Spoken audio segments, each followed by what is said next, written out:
2024 ini kita punya tamu baru, and we have here Crash Adams right from Canada. Yeah, hey. Hey, nice How to are meet you? you guys. I'm good, thank you.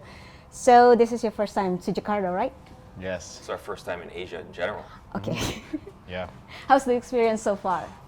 Fantastic. Top level. You know what? What? I would recommend to every single person in the world. Yeah. You need to experience the Jakarta traffic at least once in your life. Oh yeah. At least once in your life. It's the We- most we- fascinating thing I've ever seen in my life. We've been filming it. New Yorker will like, I'm glad I live in New York, right? Yeah. Yeah. No, but it's not even the fact about being glad about it. It is just the coolest thing I've ever seen. It's organized chaos. Yes. Yeah, we live in LA and the traffic is nothing compared to this. Yeah. Yes. Yeah. It's awesome, right? It's so cool. It's in sarcastic way, I guess. Well, welcome to Jakarta anyway. That's how we live. Yeah. So talking about, let's go to the music, okay? So talking about music, it is said that you both had ears for finer things like Led Zeppelin. Finer Michael- things according to us. Yeah, but when I read that you like to listen to Led Zeppelin and Michael Jackson, I can hear that from astronauts like and Cool. Caroline. Sick. But it changed. And what about that direction changed from like Caroline and astronauts to California Girl? Yeah. Well, I think like The there's popish. so many inspirations. Like of course, Led Zeppelin, Michael Jackson, but also there's things that you might not know. Like we like the Killers, Katy I know Perry. the Killers. Katy Perry from California Girl. Like Yeah. it's like a very similar kind of style vibe. Different things like that. Yeah. Help us to arrive to these new things. I feel like as an artist, if you're just doing the same thing always, Okay. people will get bored. You gotta change it up and. Into popish. But I feel the 90s vibe, the late 80s vibe from astronauts, of course. Yeah. But You know but, what? yeah. I would say, so Astronauts actually was the first song we ever wrote together. Yeah, and ever. I love it. Yeah. Thank you very much. Thank We you, yeah. appreciate that. Sick. And like for those who don't know, just a little backstory. Yeah. It really is about, and I explain it when we play live and we play the song. It really is about being your own astronaut in a world when people tell you you can't get to the moon. So like for myself, I know always growing up, people would say, well, I would say I'm a musician. I'm a musician. This Yeah. is before anything. Like Yeah. I always knew in my mind that I was a musician, and they would always say, okay, what else do you do? Yeah. You can't be a musician. Like what's your real job or whatever it is. And now those same people ask me to FaceTime their children because their children love our music. So I think Yeah. if you really love something and you really stick to something and become your own astronaut, you'll Yeah. get to the moon. Yeah. But you were a soccer player before. Yes, Yeah. I sure was. Turned musician. Turned music. I was a musician. I was a musician and a soccer player, kind of at the same time when I was a kid. When I was a kid, Yeah, and then yeah, you know what? To be honest with you, it was the people around me. Some people around me where I was like, music's gonna be way too hard. You know, Okay. you're really good at soccer. Go be a soccer player. Yeah. And I loved it, but you'd always get pushed to the thing that's supposed to happen.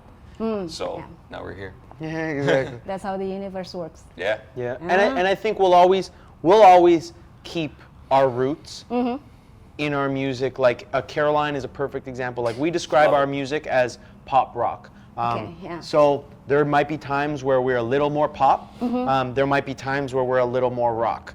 Okay. Caroline just happens to be on the rock leaning side, and Yeah. Astronaut, same thing. The It feels alt more rock. raw. Yeah, Yeah. exactly. So as we evolve, there will always be some flashes of who we are at the time that appear in our music.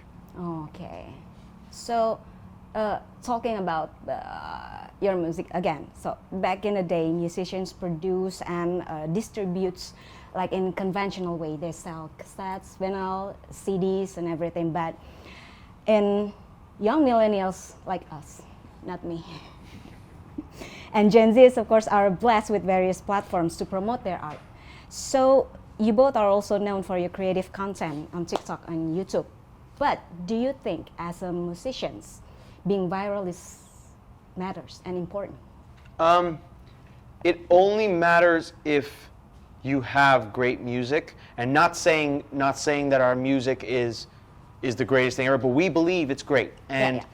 So back then, I think that a lot of the time it was a lot I kind of want to say a little bit harder to promote back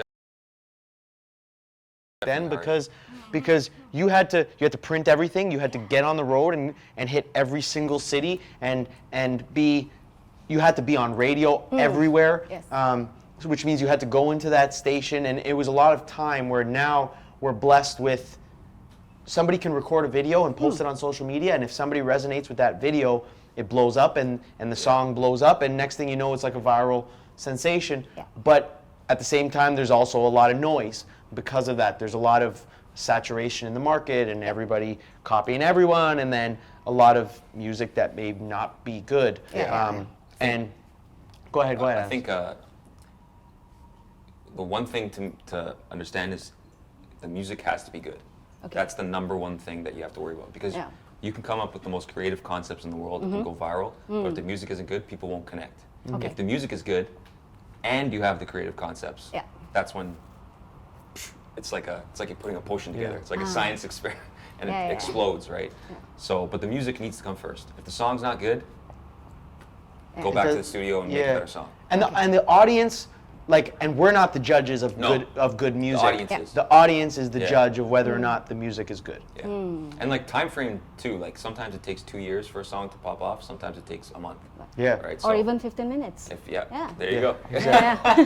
Exactly. Yeah. So with that being said, how do you master social media and to promote your music? And do you have like this monthly or yearly plan, or how do you master it? Like to be like, must be for Gen Z, like, oh, they're so good at promoting their stuff. Thank you. And to be clear, like, we only do this on social media to promote our music. If it wasn't social media and it was something else, that's what we would be doing. We're always researching. We're always looking at what's coming next. We're always trying to be ahead of the curve of the next big thing. It's actually more of like a weekly plan, because something that's viral today might not be viral tomorrow. Exactly. So you can't really predict too far in advance, because something might all of a sudden start working that you had no idea. You might have a plan that, okay, we're going to put this video out this day, this day, this day, this day, and then a video that you didn't expect to do well does well, and now you have to adapt and change your complete plan to go that direction. Right? Yeah, and I think like sometimes people are afraid to make mistakes on social media. Like they're like, oh, I'm going to post one time a week because it needs to be the best video in the world. But like, you got to make mistakes, because we make mistakes. We still make mistakes. We're the kings of looking stupid. Okay. Kings of looking stupid and kings of making mistakes. So you don't care about the comments? No, not at all. If we cared about the comments, we wouldn't be anywhere. Yeah, that's right. Yeah. But okay, you're born in the 90s, right? Yep. So of course you're the generation of listening to radio and buying vinyl or CDs and listen to cassettes. Do you want to go a little bit after that? Right. Just a touch. Yeah, CDs then. Yeah, okay. Yeah. So do you want to go like, maybe this time we will make like vinyl, or I don't know, going conventional? Do you ever think about that? It's tough because like, I don't know. I'll be honest, like I never really, I think because I came a little bit after that time, it never really interested me that much. Okay. But there are people who really love that moment of vinyl and like, CDs or whatever it may be. So I think if the time is right, we will service those people. Yeah. Like I see the value of getting something physical. It's in your hands. Like, but like at the same time, having any song that you want literally in your pocket. Because I think the thrill of the conventional way was that we can read, who makes the photo shoots, who's who's the composer, like that. I think. Yeah, I don't think that physical part will ever go away. No. I think it'll just change into different and keep changing into different things. And something I notice is that there tends to be cycles of what's in and what's out, and like now it seems like the 2000s are starting to make their way back in. So I'm interested to see what what parts of the 2000s are going to be popular today. I see. Okay. So talking about your content then. While making content on the street where you ask people, can you rap? Like, what's the deal with who wants to be a rapper? Between Can you dance rap? and rap. No. Who wants to be a rapper? Yeah. He was a rapper So in it's grade your 4. obsession. But you know what? I think where that really came from is there was one day where we were it was in LA, it was in Santa Monica Pier. There was somebody who was handing out mixtapes, and not physical mixtapes. He was handing out a code that you scan. codes. Okay. Yeah, he was handing out QR codes, and because of that, because he made the effort to hand out something that was relevant today, we stopped and we took it from him. Yeah. So we said, yeah, no problem. We'll scan it. We'll buy the code.